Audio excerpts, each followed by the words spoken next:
A partir de agora, a Rádio Imperial passa a apresentar Nós Servimos, um programa com a produção e direção do Lions Clube Quitandinha. A apresentação, Dr. Paulo Magno.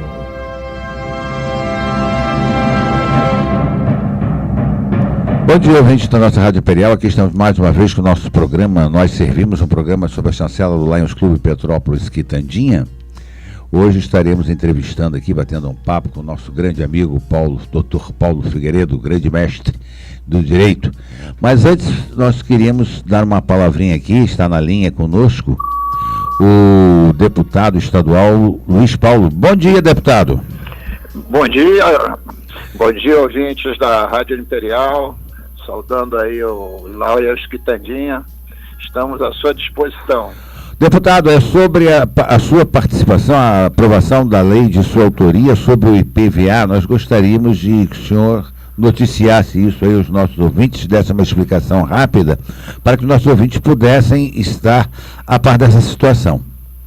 A Assembleia Legislativa sancionou a lei de minha autoria, 7718, de 17, que exatamente permite que o cidadão possa fazer a vistoria mecânica ambiental e, por via de consequência, também licencie o seu veículo, mesmo em débito com o IPVA. Por quê? Porque a via de se cobrar o IPVA, via jurídica, consoante o processo legal, quem deve e não paga tem que ser processado na dívida tívida, como acontece com qualquer tributo, e não impedir o cidadão de usar o seu veículo de sua propriedade porque está em débito com um imposto. Eu costumo fazer um paralelo com o IPTU. Imagine uma casa que aqui em Petrópolis, que tem uma encosta nos seus fundos instável. Aí ela chama a Defesa Civil. A Defesa Civil chega lá e pergunta assim: seu IPTU está pago? Aí o cidadão diz não. Então não faça a vistoria. Aí bota em risco a vida de pessoas, a propriedade, etc. Então, não é a vistoria impeditivo do cidadão fazê-la porque deve IPVA. Outro exemplo são as blitz. O senhor está com o seu veículo, não está com IPVA pago. Para numa blitz, seu veículo é levado, rebocado.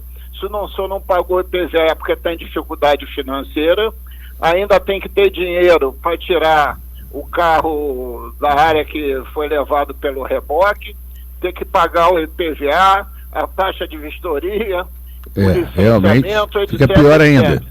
Então, tudo isso é de uma ilegalidade brutal. Além do mais, o Detran gasta mais com as vistorias, pagando as prós da vida, do que a empresa que faz a vistoria, sim, do que com que ele arrecada. Então, na verdade, é um contrassenso, né, deputado? Tem sido um instrumento de coação. Exato. A lei já está em vigor, né, deputado? A lei está em vigor desde a semana passada. O Detran, o governo do estado resistiu, o governador tentou paralisar a lei, teve que revogar o decreto, e agora, finalmente, o Detran conseguiu estruturar um sistema interno de informática e, a partir de terça-feira, estará fazendo o agendamento para as vistorias daqueles que estão com IPVA em atraso. Perfeito, doutor. Agradeço e parabenizo pela sua atuação, por esta atitude, porque realmente hoje em dia é um número razoável de pessoas que não estão conseguindo pagar no IPVA, principalmente alguns funcionários públicos, pela inadimplência do próprio poder, né? Exatamente. A crise é grande em todos os setores, afeta diretamente o servidor público, mas a população como um todo. Exato. E daqui a pouco o senhor vai ter um grande jurista aí com o senhor, e seguramente ele vai confirmar que o processo legal de cobrar IPVA e qualquer outro tributo é a dívida ativa e não a restrição à utilização do veículo da propriedade. Perfeito. Muito obrigado, deputado, pela sua participação. Parabenizo pela sua atuação. Obrigado. É isso. Agora nós vamos bater um papo aqui com o nosso grande entrevistado, o nosso jornalista, professor, universitário, advogado, Dr. Paulo Figueiredo. Bom dia, Paulo. Bom dia, Paulo. Depois de um longo tempo lá nas terras manauaras, onde houve eleições novamente no estado do Amazonas, e você está de volta aqui às nossas plagas petropolitanas. Sempre com grande prazer e muito especialmente de participar do seu prestigioso programa, né? Bom dia a todos os seus ouvintes, e é com alegria e com grande satisfação que retorno aos microfones da Rádio Imperial. Pois é, Paulo, outro dia nós falamos pelo telefone, mas não é a mesma coisa da gente estar pessoalmente aqui batendo um papo, tendo o prazer de bater um papo pessoalmente. Paulo, por que houve novas eleições no Amazonas? O que aconteceu lá? O Tribunal Superior Eleitoral cassou o mandato do governador e do vice-governador eleito nas eleições de 2014. Então, eles foram cassados, ambos foram cassados em decisão terminativa pelo Tribunal Superior Eleitoral e, consequentemente, houve a necessidade de se promover novas eleições. Eleições chamadas suplementares, em função de decisão do próprio TSE. Que demora muito para decidir as coisas, né, Paulo? Demora, é uma loucura, né? É uma loucura. Há casos que termina o mandato e não resolveu o problema. Que o impugnado termina exercendo um mandato inteiro, né? Sem que seja apeado do poder. Qual é a situação econômica do maior estado da federação, porque é o maior estado em extensão, e por que chegou a esse patamar o Amazonas, que tem a Zona Franca de Manaus lá, que é uma propulsora de arrecadação, de tudo? Veja bem, Paulo, a crise nacional, ela se projeta, como é evidente, sobre todos os estados da federação. E muito particularmente sobre o Amazonas, cuja economia, quase que em termos de 100%, depende, algo em torno assim de 98%, para ser mais preciso, depende da Zona Franca de Manaus.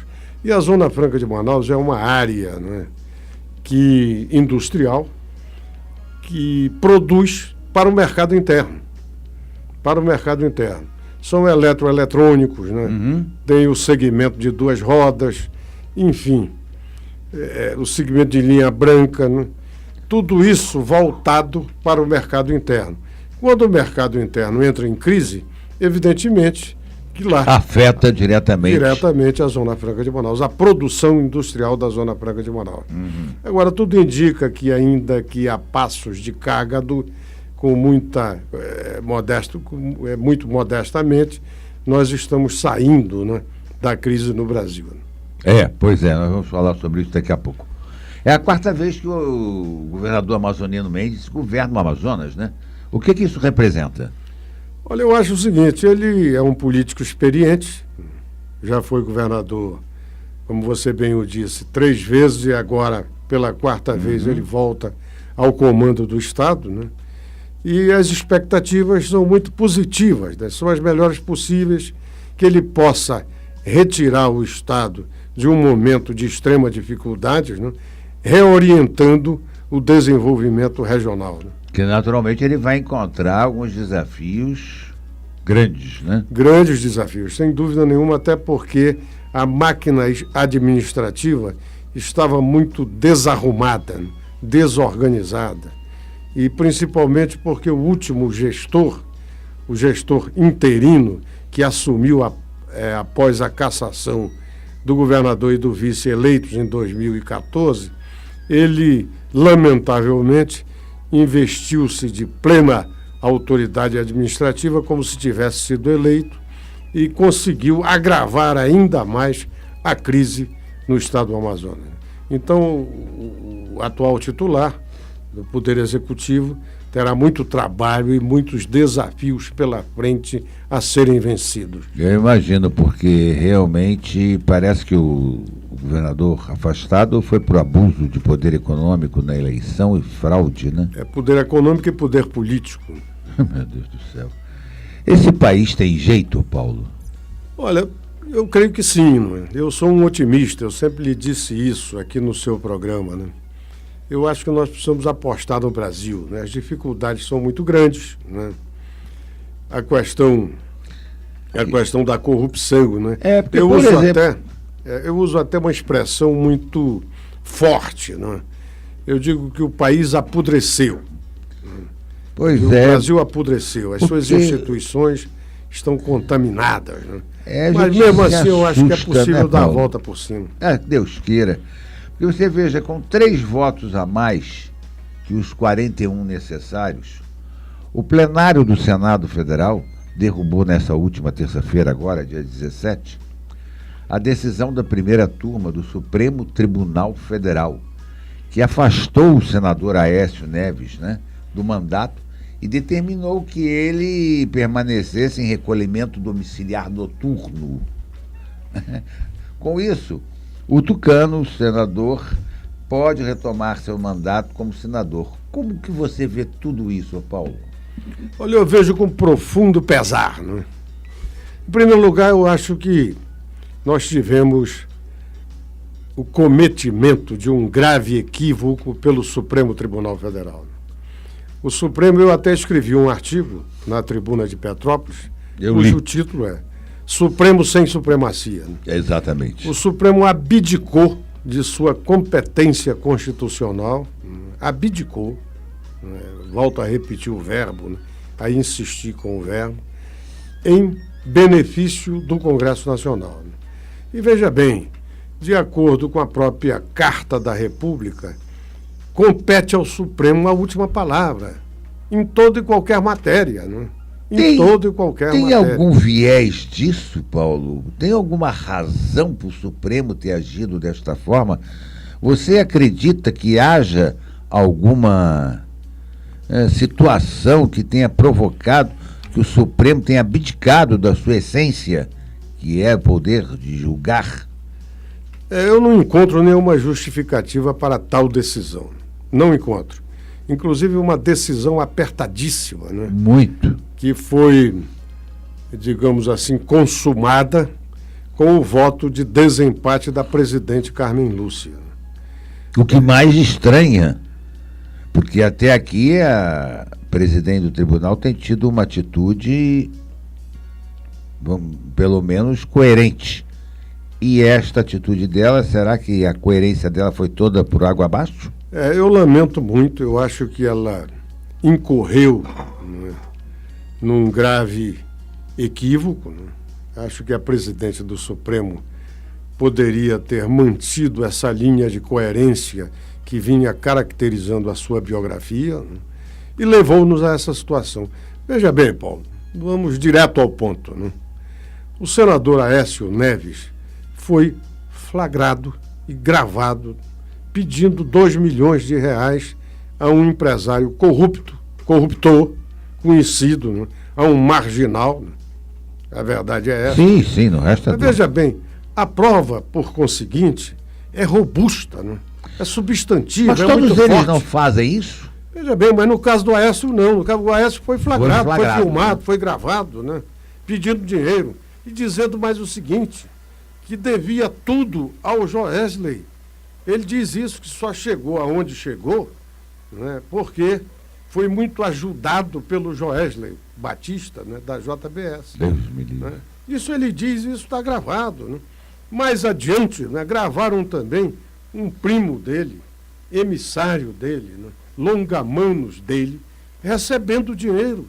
Isso está tudo gravado, a prova é absolutamente incontestável. E mesmo assim, né, o Supremo Tribunal Federal, tendo como pano de fundo, né, essa situação, vai e transfere ao Congresso Nacional a competência para decidir sobre a vida, né, dos seus membros, né, numa ação claramente corporativista. Pois é, eu ia lhe perguntar justamente se o né? corporativismo aí não falou mais alto. Claro que fala, né? O corporativismo suspeito, né? Suspeito. Agora, isso é de uma gravidade enorme. Por quê? Porque nós passamos a ter no Brasil cidadãos de primeira classe e cidadãos de segunda classe, em ofensa grave ao princípio constitucional de que todos são iguais perante a lei. Exatamente. É o que me parece também foi um recado do Poder Judiciário ao Poder Legislativo, que muitas das vezes critica o Poder Judiciário, membros do Poder Judiciário, por certas atitudes, como quem diz, vocês lavem a roupa de vocês e nós lavamos a nossa. Não se metam aqui que nós não nos metemos com vocês. Seria isso mais ou menos, Paulo? Eu acho que não é por aí, né? Isso me repugna nessa visão, né? Eu acho o seguinte, que a competência institucional, ela é definida pela Constituição. Pela Constituição, né? exatamente. Então que se obedeça à Constituição, E outra coisa, de vez em quando, né, o Legislativo, o Poder Legislativo, né, passa por cima, descumpre decisões do Poder Judiciário. Os fatos ainda estão fresquinhos na nossa memória, né? O ministro Marco Aurélio do Supremo Tribunal Federal determinou o afastamento do presidente à época, Renan Calheiros, do Senado. Perfeito. E ele simplesmente não cumpriu a decisão, manteve-se na presidência do Supremo. Exatamente. Essas coisas é que vão fulminando, não é, pelo descrédito as instituições. Aliás, aqui no Brasil, useiro e vezeiro, se descumprir normas constitucionais, data vênia, né? A própria cassação da ex-presidente, que não cumpriu o preceito legal de afastá-la por um período X, por 8 anos, do seu mandato político. É verdade, aquilo foi uma jogada, né, feita de última hora, numa composição política, né, exato, de bastidores, exatamente, altamente condenável. Exatamente. Essa decisão amplia a falta de credibilidade do Congresso e da política no Brasil, ô Paulo? Eu não tenho a menor dúvida sobre isso, ao mesmo tempo em que lamento, né?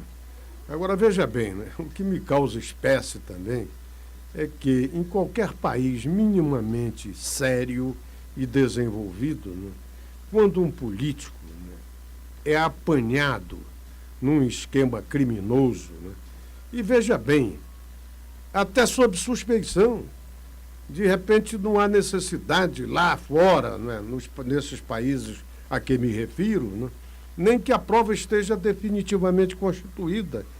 O próprio suspeito, ou investigado, ou acusado, ele próprio toma a decisão de se afastar da função.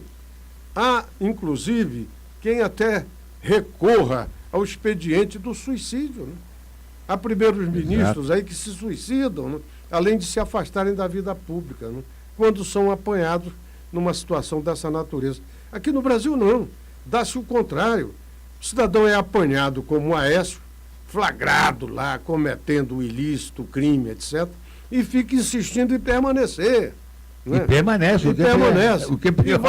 E vai lá para o Congresso, ainda usa a tribuna, dizendo que é vítima de uma conspiração ardilosa. Né? Não há conspiração, há uma gravação dele pedindo dinheiro, dizendo que havia nomeado o presidente da Vale do Rio Doce. Né? Isso ele disse na gravação ao Joesley, né? E disse que poderia, inclusive, atender ao pedido do Joesley, nomeando um outro diretor da própria Vale. Né? Agora, isso está lá, está provado, a prova é robusta, substantiva, firme, forte, e ele continua lá. Né? Não tem a hombridade moral de largar o cargo, de pedir, de renunciar, de deixar isso, ou de pelo menos se afastar. Não, não, ele fica manipulando, orquestrando uma resistência que terminou por mantê-lo no Senado Federal. Esse resultado do julgamento no Legislativo não foi só para o desfecho da situação do Aécio, como para casos futuros? Eu não tenho dúvida sobre isso. Eu quero complementar ainda. Isso não resolve o problema de inúmeros parlamentares envolvidos na corrupção? É o famoso efeito Orloff, né? Exatamente. O Congresso, né? O Senado, a Câmara. O pessoal lembrar aí, era a vodka Orloff, né? Eu sou você amanhã. Eu sou você amanhã. Então, não sei, mas quase 2 dezenas, ou mais do que isso, não sei, cerca de quase 30 senadores estão sendo investigados ou com inquéritos ou processos em curso perante o Supremo Tribunal Federal.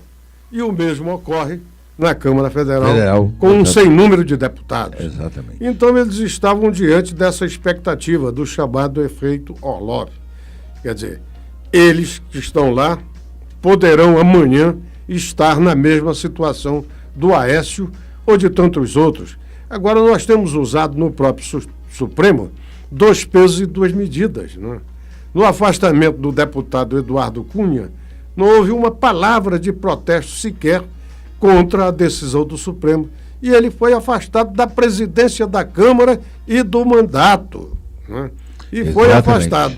No caso do Delcídio Amaral, o Delcídio, que era senador da República, foi preso, né? Foi preso. O Senado chancelou a prisão do Delcídio, né? E depois o cassou o seu mandato. Veja bem, Paulo. 2 pesos e 2 medidas. Exatamente. Hã? É isso aí. Realmente a gente não sabe por que. Será que existem senadores de primeira classe e senadores de segunda classe também? Eu não tenho a menor dúvida, porque há inclusive referências na Câmara Federal ao chamado baixo clero. Pois o baixo clero são deputados de segunda classe. No Senado, certamente ocorre o mesmo. Né? Agora é interessante porque na hora do voto lá dentro, todos têm o mesmo peso. Não tenha dúvida.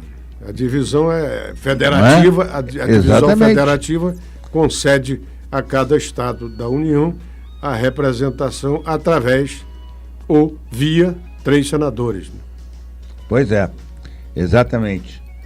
Mas a gente realmente fica um tanto ou quanto prejudicado com tudo isso, porque demonstra uma imoralidade ímpar dentro do cenário político brasileiro. Essa decisão prolatada pelo cenário não dialoga com o corporativismo ou com a impunidade, ô Paulo? Eu acho que com os dois, né? Com o corporativismo, porque eles votaram em função de interesses da corporação, chamada Senado Federal, e com a impunidade, porque os delinquentes reais ou potenciais certamente se sentirão estimulados a continuar delinquindo, não? Ou infringindo a legislação. Pois a gente assiste a cada coisa. Ontem, por acaso, vimos aí um fato que, mudando rapidamente, só para dar um exemplo da impunidade nesse país, esse garoto de 14 anos que deu tiro dentro da escola lá em... Foi Goiás? Goiás, né? Um absurdo, um verdadeiro absurdo realmente, né? Isso foi uma tragédia, né? Pois querendo imitar lá o americano maluco lá que matou não sei quantos lá em Las Vegas, pois é.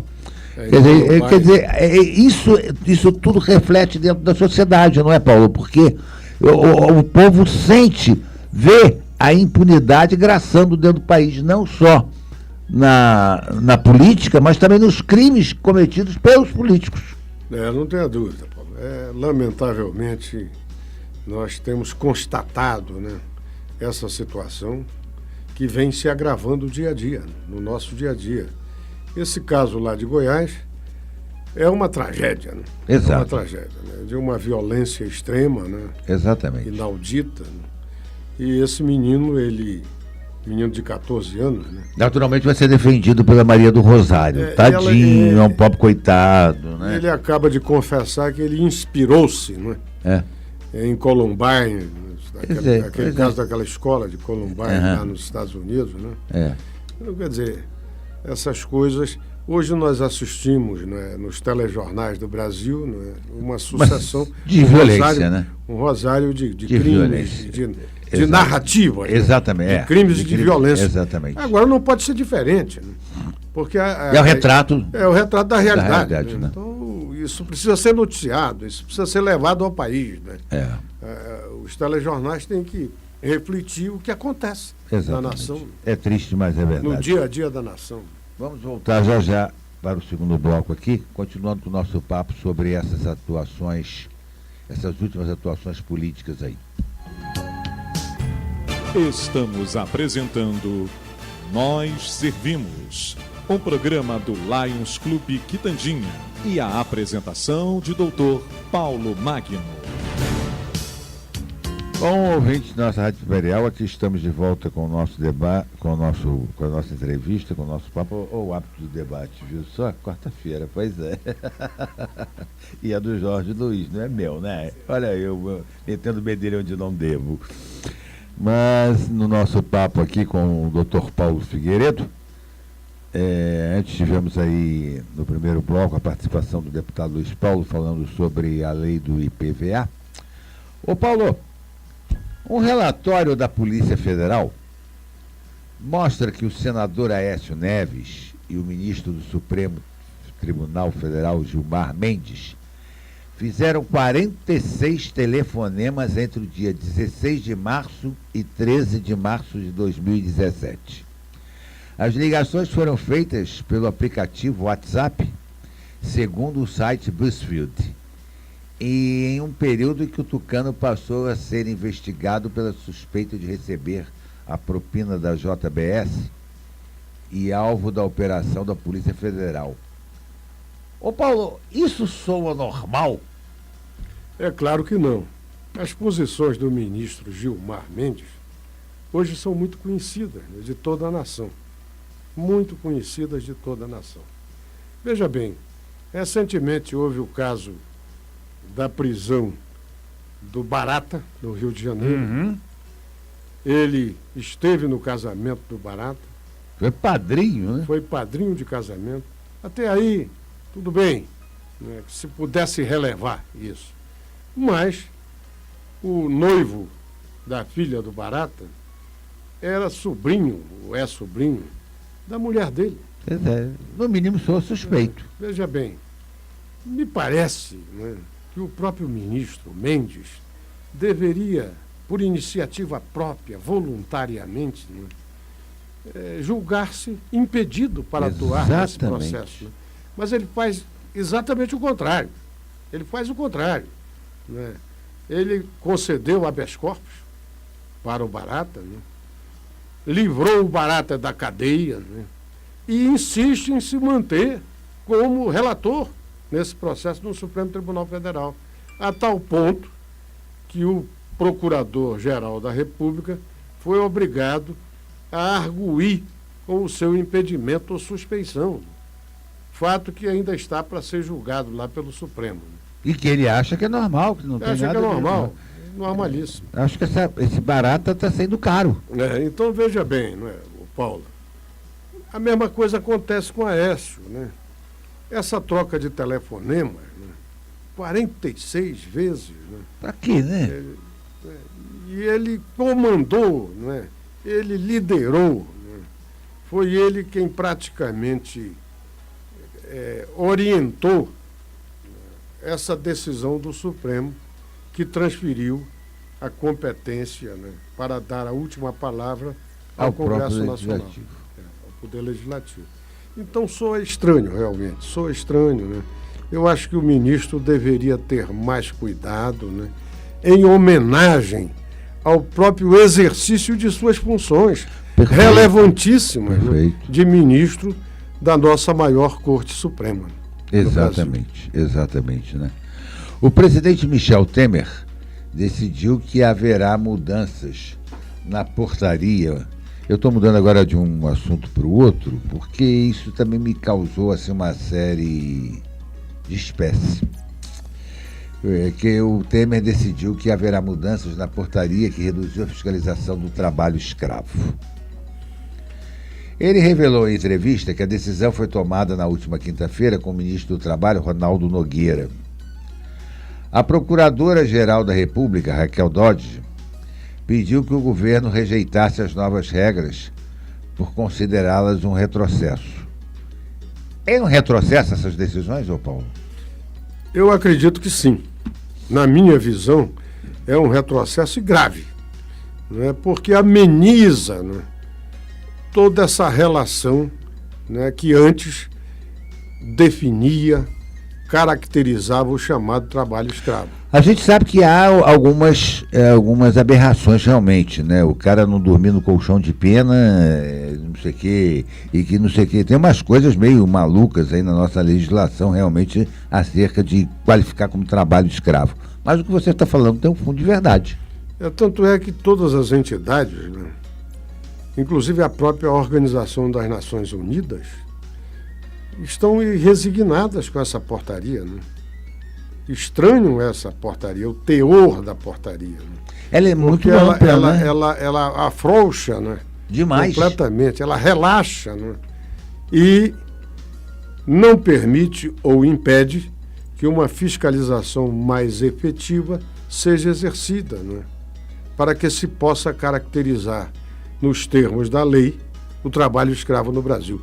Ora, Paulo, essa questão do trabalho escravo, vamos deixar de hipocrisia, né?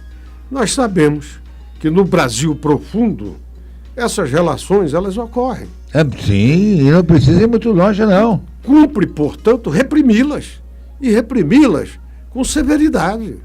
Porque é inadmissível que, em pleno século XXI, nós tenhamos no Brasil relações trabalhistas, né, ditadas pela subordinação escravista, né, nas relações de trabalho. Realmente não dá para entender muito. Paulo, o caminho do Brasil é traçado por decisões políticas ou por decisões jurídicas? Olha, eu acho que é um misto, né? É um misto. Porque, veja bem, é o que diz a Constituição, é o que diz a Carta da República, né? Os poderes, vamos lá para a teoria dos poderes, né? O sistema de free and balance, né? Freios e contrapesos. Os poderes, eles são harmônicos, independentes, mas harmônicos. Sim. E um freia a atuação do outro, com atribuições precisamente definidas na Constituição Federal. Então, veja, você tem a questão política e a questão jurídica, né? A questão política, que se expressa fundamentalmente no Congresso Nacional, e a questão jurídica, né, no Supremo Tribunal Federal. E o Poder Executivo, né, que age nos termos da própria Constituição Federal. Ou pelo menos deveria. Ou deveria. Deveria então, agir, veja né? bem, o que eu acho é o seguinte, eu acho que mesmo aos trancos e barrancos, Paulo, nós temos evoluído, nós temos avançado. O Brasil, por exemplo, no combate à corrupção. Nós temos hoje, Paulo, o maior empreiteiro do país está preso. Verdade. Um ex-ministro da Fazenda. Paulo, ex-ministro da Fazenda, preso. Uma vergonha, né? Preso, né? Um governador de estado, ex-governador de estado. E de um dos maiores estados do país. Segundo estado do país. Estado é o segundo PIB, né? Exato. É o segundo PIB brasileiro. O Rio de Janeiro. O senhor Sérgio Cabral está preso e condenado. Né? Quando no passado nós podíamos ver isso? Nunca. Hoje nós estamos vendo no Brasil. Então, veja bem, aqui e ali há um certo retrocesso, né, o que é natural no processo, né? O processo ele é feito exatamente de avanços e pequenos recuos, né, sob a égide, sempre, eu defendo, do regime democrático.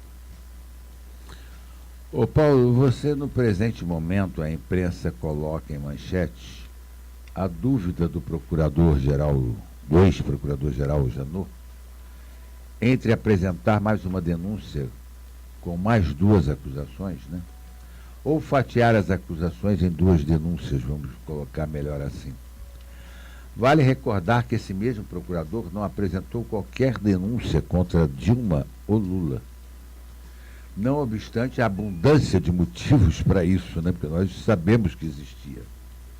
Agora, dotado de uma visão extraordinária, ele vislumbrou de imediato o cometimento de 3 crimes pelo atual presidente da República, mas apresentou denúncia apenas contra um deles, guardando os demais no bolsinho dele, do colete dele. Essa decisão pelo fatiamento é política ou é jurídica? Ninguém dotado de um mínimo de cultura ignora a turbulência política causada pela denúncia. e o verdadeiro turbilhão que pode ser causado pela somatória de denúncias, ô Paulo? Olha, Paulo, eu acho o seguinte, vamos aos fatos, né? Vamos aos fatos.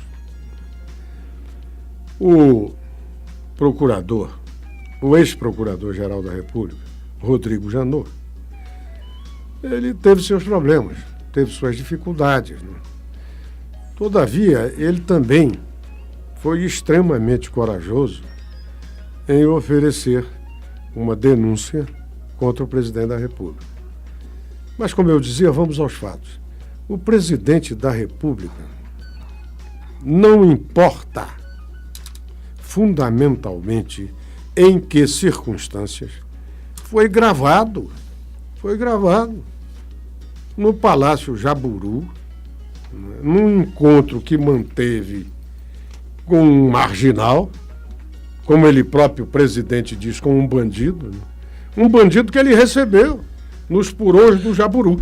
Eu não estou querendo fazer a defesa dele, não. Mas como presidente, ele não tem realmente que receber um empresário do porte, que é o pessoal da JBS? Tudo bem que ele recebesse, mas tudo bem que ele recebesse com agenda oficial, no Palácio do Planalto. Não na calada da noite, nos porões do Palácio Jaburu, na sua residência. Veja bem, quem chama o Joesley de Batista de bandido é o próprio presidente Temer. Não resta dúvida. E com ele manteve um diálogo gravado, extremamente amigável, né? Eles trocaram ali amabilidades, né? Informações, né? O próprio presidente da República, Michel Temer, nomeou um representante seu, né, para que tratasse com o Joesley. Esta é a verdade dos fatos, né? E fatos são fatos. E depois, esse representante do presidente da República, o deputado Rocha Loures, é flagrado, apanhado, filmado com uma mala com R$500 mil. Veja bem, no interior de São Paulo, Paulo, eu gosto muito desse ditado popular, né? 2, por sinal. Diz-se o seguinte, que boi preto cheira a boi preto. Ah, sim. Né? E outra, tem cara de leão, juba de leão, urro de leão, pata de leão, não será o leão? Ô Paulo, veja com quem de quem o presidente se cerca. Gedel Vieira Lima era secretário-geral da Presidência da República, do senhor Michel Temer, secretário-geral da Presidência. Hoje está preso. A Polícia Federal encontrou num apartamento que estava a serviço dele ou à sua disposição. Eu queria tanto uma caixinha. 52 milhões de reais. E o Gedel está preso. O Gedel está preso. O Romero Jucá é o líder do governo, é o presidente do PMDB. O Moreira Franco, o Eliseu Padilha, Antônio Carlos Magalhães, lá ex-governador da Bahia. ACM, o famoso ACM, chamava o Eliseu Padilha de Eliseu Quadrilha. Pelo amor de Deus. Então o Temer se cerca dessa gente, né? As manobras para apear a Dilma do poder, em grande parte, foram orquestradas por essa gente. E você sabe que eu sou suspeito. Eu acho que a Dilma teria que ser realmente empichada. Eu também sei. Sei disso. Eu sempre defendi o impeachment da Dilma, porque ela agiu. Né? Aliás, eu acho que deveria ter sido a chapa toda. Exatamente. Ela agiu contra a lei, né? Ela subverteu, contrariou, né? Infringiu a lei de responsabilidade fiscal, né? Ela cometeu crime de responsabilidade. Sim. E tinha que necessariamente ser afastada. Agora assume o Temer, né? Por que o Temer não fez como o Itamar Franco fez lá atrás, quando caçaram o Collor? Não. O que ele está fazendo hoje para conseguir, seja esta segunda denúncia do Janot rechaçada? Mas é uma diferença grande entre o Temer e o Itamar. Pois é. Né? Pois Aí Tem uma diferença muito grande. É a política do balcão. É o franciscanismo congressual, do dando que se recebe. Exatamente. O Temer está fazendo isso, ele está comprando os deputados para votar contra a denúncia do Janot. Por que a Câmara não permite? E vai conseguir. E vai conseguir, claro que vai conseguir. Ele vai terminar o mandato. Eu também concordo, sempre disse isso. Concordo plenamente contigo, porque eu sempre disse isso. Embora todo... Pode ser troco, não se elege mais porteiro, síndico, porteiro de prédio, mas vai terminar. Conclui o mandato. Conclui, também acho. O Brasil, falar em concluir o mandato, o Brasil atualmente está saindo da gravíssima recessão a que foi conduzido. E segue o caminho da restauração da economia com reformas significativas que podem incrementar investimentos, emprego e renda. Você concorda com isso, Paulo? Eu acho que, veja bem, felizmente, a questão política não tem contaminado decisivamente, né, o projeto de recuperação da economia. Felizmente, nós temos uma equipe econômica de bom nível no Brasil hoje, sob a liderança do Meirelles, né, e com o presidente Willan, presidente do Banco Central, né, e o próprio ministro do Planejamento, que é um profissional de carreira. Então, como não há essa contaminação, eu acredito que mesmo lentamente, um processo lento, doloroso, etc., a economia brasileira começa a reencontrar o seu caminho, né, no sentido do desenvolvimento. Então eu realmente acredito que nós possamos, ainda que muito lentamente, avançar nesse sentido. Os números, inclusive, já sinalizam, né, que a economia, exatamente, que a economia começa a se recuperar, vencendo-se paulatinamente a crise. Mas você não acha que isso não interessa a determinadas facções políticas que se esforçam para qualquer custo criar uma desordem institucional e derrubar o atual presidente da República?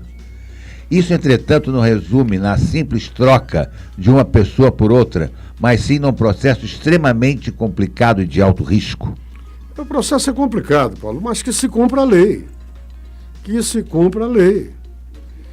Eu acho que o grande problema do Brasil um dos maiores problemas do Brasil é sempre o jeitinho, né? Sempre se dá um jeitinho. E isso agrava a nossa situação.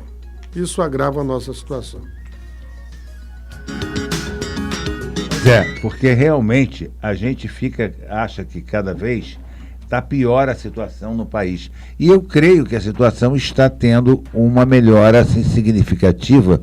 Pelo menos os números demonstram isso para a gente, não é, Paulo? Eu não acho que é significativa, perdoe. Sim. Quando eu digo significativa é porque a gente só vê o contrário, né? Eu acho que os números realmente... ainda são bem acanhados. Os números apontam nesse sentido, de recuperação. Ainda que muito timidamente. Mas apontam. É realmente lastimável que a gente tenha no nosso país ainda capengando perante as demais nações. Um país tão rico, Paulo, um país tão próspero, um país onde a ordem e o progresso deveria prevalecer realmente, a gente não vê isso, né, Paulo? Não vê, não. Lamentavelmente. É lamentável, né? Não vemos. Mas eu sou um otimista. Você, como sempre, me diz não isso. Sou panglossiano. Não sou panglossiano. Mas sou moderadamente otimista, né? Eu acho que este país é o nosso país. Nós amamos o nosso Brasil, nós nascemos aqui, nós somos frutos da nossa cultura. Eu, por exemplo, tenho um profundo amor pelo Brasil, em que pese tudo isso aí que está acontecendo no país, eu aposto no nosso futuro, ainda aposto no nosso futuro. Como você muito bem disse, nós somos um país rico, né? Temos grandes potenciais, né, de desenvolvimento econômico, né? Temos um povo trabalhador, não se iluda não. Então, veja bem, eu acho que temos avançado, apesar dos pesares, né? A democracia, com todos os seus atropelos, é o único regime, na minha visão, capaz, né, de, concedendo a todo o povo ampla liberdade de crítica.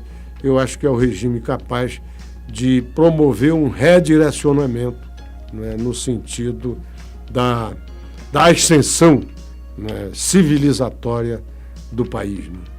Olha, Paulo, eu quero agradecer a você a sua participação no nosso programa. Realmente eu acho que enriqueceu muito as suas explicações aos nossos ouvintes sobre esta... eu não quero usar este termo, dizer que é uma balbúrdia, mas sobre essa ligeira orgia que nós estamos vivendo na nossa política, né? Porque realmente, às vezes, a gente fica um pouco desesperançado.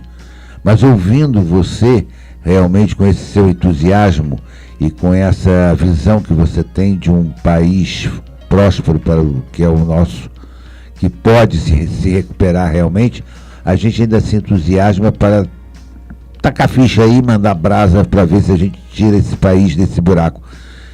De 2018 aí, né, Paulo?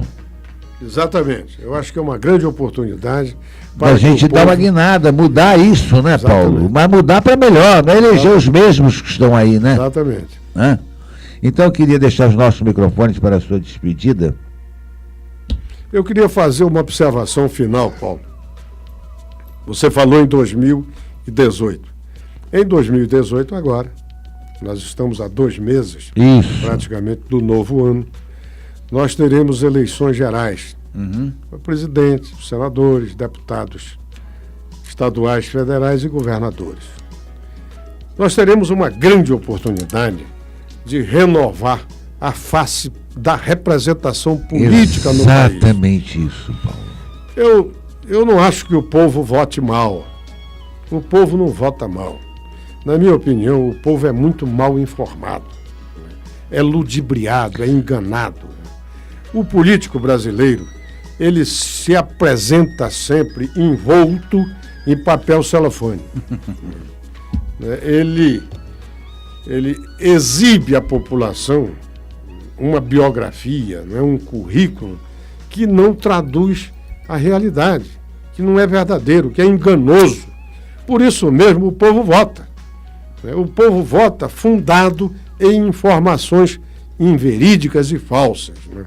No momento que nós conseguirmos levar à população informações corretas, verdadeiras, daí o grande serviço que a Lava Jato presta ao país. Exatamente. Por exemplo, foi feita uma pesquisa de caráter nacional, na qual apurou-se que 70% dos brasileiros não votarão em ninguém que tiver sido sequer citado. Acho certo, correto. Nas investigações da Lava Jato. Corretíssimo isso. Então, veja bem, o que é isso? É a informação chegando corretamente à população. Perfeito. A população, se tiver informação verdadeira, vota selecionando, promoverá uma seleção. E esta é a minha expectativa. Eu acho que nós vamos avançar. Oxalá cheguemos a esse ponto. Muito obrigado, Paulo, pela sua participação. Eu queria agora bater um papinho rápido aqui com a domadora do companheiro Humberto Fadini, a nossa domadora Luci Fadini, que é presidente do Serviço das Obras da Misericórdia do Som. Bom dia, Luci. Oi, bom dia, Paulo. Olha, em primeiro lugar, bom dia a todos. Obrigada à rádio, obrigado ao Lions em geral, especificamente ao Quitandinha, e obrigado a você por nos dar esse espaço como leão eficiente que você é. Ora, estamos aí para isso. Eu queria que você divulgasse o bazar que vai acontecer agora, né?